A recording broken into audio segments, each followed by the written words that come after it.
Cómo duplicar su poder mental. Módulo 18.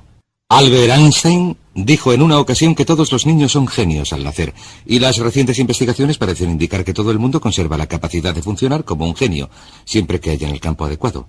Lo que deseamos decirles en esta sesión es que ustedes son genios. Ustedes tienen la capacidad de funcionar a niveles excepcionales en al menos un campo de su vida, si es que pueden localizarlo. El doctor Howard Gardner, de la Universidad de Harvard, ha escrito un libro llamado Frames of the Mind, Estructuras del Cerebro, en el que estudia el hecho de que en la vida escolar solo se miden dos tipos de inteligencia, la inteligencia matemática y la verbal, y que se considera que uno es inteligente en la medida en que disponga de capacidades matemáticas o verbales. Las pruebas estadounidenses de rendimiento académico, todas las pruebas de ingreso y de selectividad universitarias, se basan en las capacidades verbales y matemática. Pero Gardner ha averiguado que también se puede tener inteligencia artística, inteligencia mecánica, intuitiva, musical, y la más importante de todas para lograr el éxito en la vida, de hecho, una de las bases de este curso es la inteligencia social, la capacidad de llevarse bien con los otros. Mi hijita Cristina tiene 7 años. Puede que Cristina no saque unas notas extraordinarias en matemáticas o en lectura, pero les diré una cosa. Cuando se trata de llevarse bien con la gente, Cristina es dinamita pura. Y, al ser así, sabemos que siempre que la animen y le den apoyo, nunca tendrá problemas en la vida. Volvamos al punto principal. Usted es un genio. Ese genio, esa inteligencia, esa capacidad creadora, es algo que es suyo por derecho. La creatividad es tan natural para usted como lo es respirar. Y puesto que decimos que todos los niños son genios al nacer, vamos a examinar un par de hechos interesantes. En unos estudios recientes se analizaron los resultados obtenidos en unas pruebas de inteligencia por niños entre 2 y 4 años. Entre los 2 y los 4 años es cuando por primera vez se pueden realizar pruebas de inteligencia, y se pudo ver que, en el 94% de los casos, los resultados indicaban una elevada inteligencia y una elevada creatividad. A continuación se repitieron las pruebas con estos mismos niños a los 7 años, y se vio que solamente en el 4% de los casos los resultados indicaban una elevada inteligencia y una elevada creatividad. ¿Cómo sucedió esto? ¿Por qué este espectacular descenso en la creatividad? Muy sencillo. Entre los 2 y los 4 años y a la edad de 7 años, estos niños hacían cosas, tocaban cosas, las probaban, las olían, se metían en todas partes. A los 2 y 3 años son terribles, a los 4 son fantásticos, etc. Lo que pasó es que averiguaron que cuando hacían estas cosas sus padres se enfadaban, sus profesores se enfadaban, sus hermanos se enfadaban, les gritaban, les daban azotes y les desanimaban a la hora de hacer cosas nuevas, de explorar el mundo con el tipo de entusiasmo que los niños ponen en estas cosas. Averiguaron que si uno quiere salir adelante tiene que hacer lo que se espera de uno, así que con el tiempo se volvieron pasivos. Empezaron a ir al colegio y les sentaron en filas ordenadas. Hablaban cuando levantaban la mano, les decían cuándo podían ir al baño, etc. Pero lo maravilloso es que, aunque esto haya sucedido, la creatividad se sumerge como un río subterráneo, y lo que vamos a hacer en esta sesión es hablar de cómo se le puede hacer volver a la superficie. Por cierto, en la Universidad de Minnesota se realizó un interesante estudio hace algunos años. Este estudio se basaba en una prueba psicológica realizada en la universidad para verificar qué factores llevaban a la creatividad en los niños, y lo que se hizo fue seleccionar a varias madres de la zona urbana de Minneapolis que padecían retraso mental, esto es, sus coeficientes de inteligencia representaban un máximo de 80. Se localizó a cada una de estas madres en un momento en el que estaban teniendo hijos, y se estableció un experimento por el que los estudiantes de la Facultad de Psicología iban a las casas de estas madres, recogían a los niños a una edad temprana, los llevaban a la universidad, los situaban en un entorno donde podían jugar, donde se les estimulaba, oían música, tenían juguetes. Los estudiantes experimentaban con ellos y les mantenían ocupados, los cogían en brazos y jugaban con ellos, etc. Al final de este experimento, y según iba progresando, cuando llegaron a una edad en la que se les pudo hacer una prueba de coeficiente de inteligencia sobre los 5 o 6 años, se averiguó que los resultados de estos niños rondaban los 130 puntos, que, como saben, se aproxima a lo excepcional. Se considera que una persona con un coeficiente de inteligencia de 140 es un genio. Un coeficiente de inteligencia de 130 está algunos puntos por debajo de lo que se necesita para ser clasificado en el nivel superior. Cuando se les repitieron las pruebas, un par de años después, el resultado medio fue un coeficiente de inteligencia de 132 puntos. ¿Cuál era la clave? ¿Cuál era la clave para este increíble desarrollo de la mentalidad? Averiguaron que la clave era la estimulación. La clave era la estimulación. Averiguaron que durante los años iniciales de formación de un niño, el nivel de inteligencia y creatividad que se desarrolla está en proporción directa con la calidad y la cantidad de estimulación que un niño recibe. ¿Qué significa esto para ustedes y para mí? Pues significa que si tienen niños, lo mejor que pueden hacer es suministrarles un entorno que los estimule. Significa que si desean ser una persona muy creadora, lo mejor que pueden hacer para ustedes mismos es suministrarse una dieta que les estimule. Distintos libros, cintas, ideas, personas, situaciones, entornos. Incluso el hecho de utilizar rutas distintas para ir al trabajo tiende a ayudarnos a romper con nuestra rutina y con nuestra zona cómoda y a hacernos pensar de manera diferente. Hay algo conocido como la ley del uso, o un principio denominado la ley del uso. La ley del uso aplicada a un músculo físico dice que, si no se utiliza, se pierde. Si no se utiliza un músculo durante un periodo de tiempo, se atrofia y no se puede utilizar. La ley del uso también se aplica mentalmente a su nivel de creatividad. Dice que si uno no utiliza su creatividad, ésta se atrofiará al igual que lo haría un músculo. Pero una cosa maravillosa que hemos averiguado, en un caso tras otro, es que si uno empieza a poner a prueba su creatividad, si empieza a exigirle cosas al igual que lo haría con un músculo si empezara a levantar pesos, si empieza a exigirle cosas, empezará a entrar en acción, empezará a hacerla moverse y, si lo prefiere, a estimularla con nuevas ideas y pensamientos.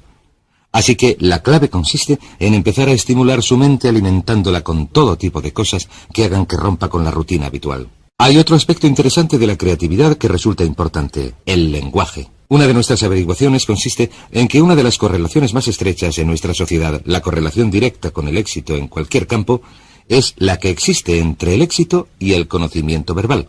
La persona media de habla inglesa utiliza menos de 1.200 palabras en su vocabulario diario, de un total de unas 500.000 palabras posibles. Hemos averiguado que el nivel de creatividad y de inteligencia del individuo están en proporción directa con el número de palabras cuyo significado conoce y que puede utilizar en una conversación.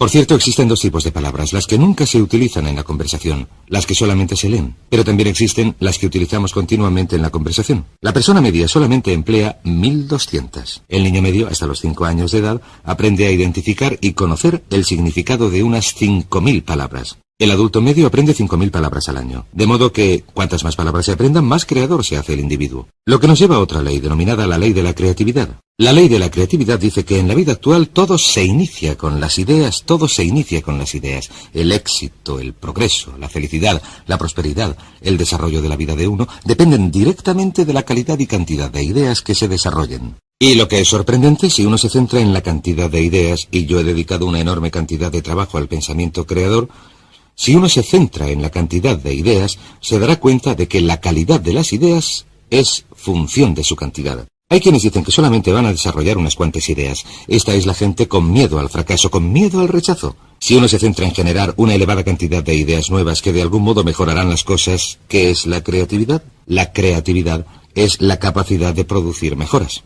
La creatividad sencillamente consiste en la capacidad de generar mejoras. Cualquiera que sea capaz de producir mejoras es una persona creadora. Si se puede mejorar el modo de controlar al niño, si se puede mejorar el modo de resolver una situación social, si se puede mejorar el modo en que se cocina un plato, se arregla el coche, se trabaja en el jardín, se elabora un plan de marketing, se hace un anuncio, cualquier cosa que haga que algo mejore es un acto creador. No es necesario componer sinfonías o escribir novelas o pintar cuadros. Lo único que hay que hacer es mejorar las cosas. Una serie de pequeñas mejoras puede producir unas diferencias extraordinarias en el rendimiento. De modo que la ley de la creatividad dice que el futuro, el éxito, la felicidad, en muchos casos la longevidad, estarán determinados por la calidad y cantidad de las ideas que uno produce. Pero, ¿qué es lo que controla la creatividad? En mi opinión, 3 cosas. La primera, las experiencias del pasado. Si uno se ha educado en un entorno, especialmente durante la infancia, en el que se le ha animado a pensar con creatividad, entonces será una persona creadora. A nuestros hijos, desde luego, hagan lo que hagan, siempre les decimos lo inteligentes que son, lo creadores que son, lo interesantes que son, lo divertidos que son. Y cuando están cerca de nosotros, siempre hablamos delante de ellos de lo creadores y listos que son nuestros hijos. Así que nuestros niños creen que son pequeños genios. Y probablemente, puesto que son nuestros hijos, no andan muy equivocados. En segundo lugar está el hecho de que el autoconcepto de un adulto con respecto a la creatividad es muy importante. ¿Se considera usted una persona creadora? Pues bien, como dijo Henry Ford, y ya lo hemos comentado antes, tanto si cree que lo es, parafraseando sus palabras, como si cree que no lo es, tendrá razón. Si su autoconcepto consiste en que se dice, creo que soy una persona creadora, esto es lo que se convertirá en su realidad. La mayoría de la gente cree que no son especialmente creadores sencillamente porque no han puesto a prueba sus capacidades creadoras desde hace tiempo. El tercer campo que determina su creatividad es su entorno actual. Si usted está en un entorno que fomenta la creatividad, que fomenta las ideas nuevas, verá que se le ocurren ideas. Tom Peters, en su libro In Search of Excellence, Buscando la Excelencia, dice algo estupendo. Dice que si les dejáramos, la gente nos ahogaría en ideas. Dice que las empresas más prósperas son aquellas donde continuamente se genera una enorme calidad y cantidad de buenas ideas. Dice que el éxito comercial está en proporción directa con la cantidad de ideas buenas o nuevas, o de ideas nuevas para producir mejoras. Así que examinen esos 3 puntos, estudien cuál fue su experiencia pasada con sus padres. En mi caso, mis padres Me desanimaron de cualquier idea que pude tener en cuanto a hacer algo que no fuera exactamente lo esperado, porque mis padres eran una gente con muchos temores. Vivieron la depresión y la Segunda Guerra Mundial, etc. Mi autoconcepto me decía que no tenía ninguna creatividad, y mi entorno en muchas situaciones era del tipo en el que había que hacer lo que se esperaba de uno para salir adelante. Pero si empezamos a desprendernos de estas cosas, si empezamos a darnos cuenta de que somos creadores, entonces empezamos a hacer que esto se convierta en nuestra realidad. Ahora bien, existen dos tipos de personalidades, lo que llamamos la personalidad mecánica y lo que llamamos la personalidad adaptable. La principal diferencia entre estos dos tipos consiste en que la personalidad mecánica es rígida y la personalidad adaptable es flexible. La personalidad mecánica tiende a ser dogmática. En otras palabras, quienes la tienen dicen tajantemente que las cosas son de una manera, hacen declaraciones que podríamos definir como en blanco y negro. Todo es sí, no, arriba, abajo, blanco, negro. Son casi absolutistas. La declaración de un absolutista es esto es así absolutamente. La persona adaptable tiene una mentalidad abierta. Siempre está dispuesta a considerar distintos enfoques. Se dan cuenta de que una pregunta nunca queda contestada, así que siempre están preguntando.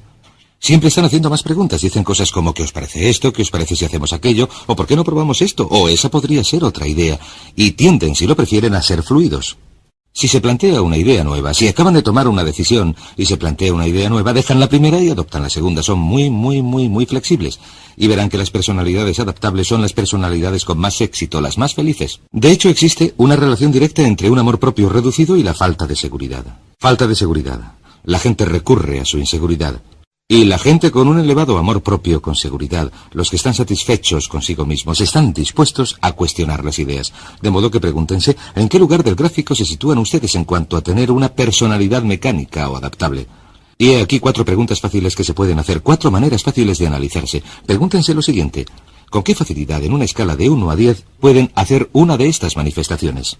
Número 1. ¿Con qué facilidad pueden decir me he equivocado, no tenía razón? Me he equivocado, no tenía razón.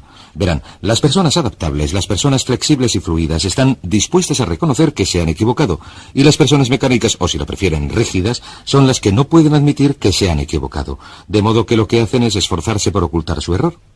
Trabajan mucho para defenderse y proteger sus errores en lugar de decir me he equivocado. Una vez que uno ha dicho me he equivocado, no hay nada que discutir, entonces uno se puede dedicar a hallar la solución. He aquí otra manifestación. ¿Con qué facilidad, en una escala de 1 a 10, pueden decir, he cambiado de opinión, es verdad, antes me parecía buena idea, pero he cambiado de opinión? La capacidad de cambiar de opinión es el distintivo de una persona flexible. ¿Con qué facilidad pueden decir, no lo sé, en una escala de 1 a 10? Si alguien, un hijo, un padre, un jefe, les hace una pregunta, ¿con qué facilidad pueden decir, no lo sé? O manifestación final, ¿con qué facilidad pueden decir, necesito ayuda, no lo puedo hacer yo solo, no tengo la capacidad suficiente, necesito que alguien me ayude, necesito ayuda, he cambiado de opinión, no lo sé? Estas son las manifestaciones que hace una persona flexible. Muy bien, estudiemos otro par de aspectos de la creatividad. Tenemos la ley del uso, tenemos la ley de la creatividad. Sabemos que el lenguaje y el vocabulario están directamente relacionados con esta.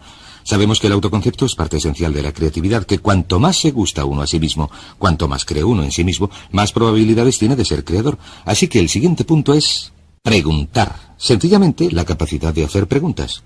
Cuanto más dispuesto esté uno a hacer preguntas una y otra vez, cuanto más dispuesto esté uno a decir qué pasaría si lo hiciéramos de otro modo, qué pasaría si cambiáramos, qué pasaría si hiciéramos lo contrario de lo que estamos haciendo, qué pasaría si hiciéramos más, si hiciéramos menos, si dejáramos de hacerlo por completo, estas son las preguntas de una persona creadora.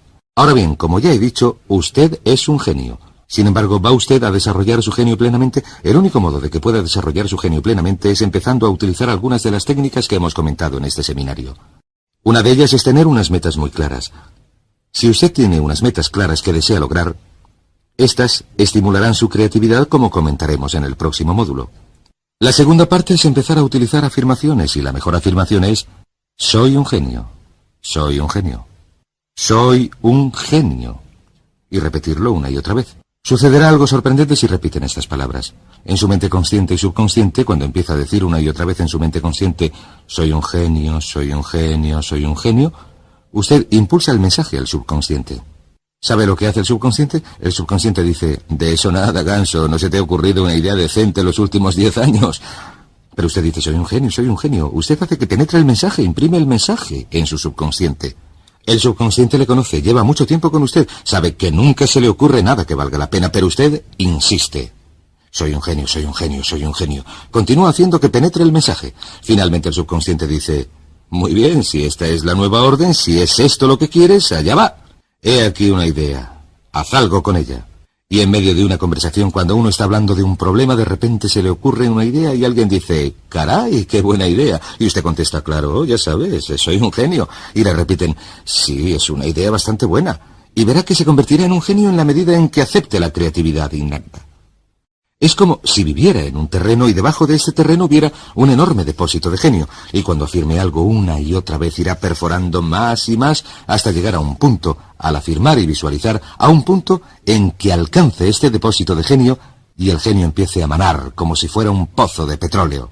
Y cuando empiece a fluir, les diré lo más sorprendente, cuando empiece a fluir, diremos por qué funciona esto en un momento, cuando empiece a fluir, se le ocurrirá una idea tras otra. Pues bien, el punto más importante de todo este asunto consiste en entender lo siguiente, que no hay nada que no pueda lograr si explota este genio, que toda productividad y prosperidad se derivan de las ideas y que la fuente de las ideas es inagotable, lo que significa que su potencialidad es inagotable. Significa que no hay límites en cuanto a lo que puedan hacer, o tener, o ser, si desbloquean su creatividad innata, que si repiten una y otra vez, soy un genio, soy un genio, soy un genio, soy un genio, y a continuación esperan confiadamente. En el momento preciso en que la necesiten, se les presentará la respuesta precisa en la forma precisa que deseen. Y en el módulo siguiente les voy a decir cómo y por qué funciona esto.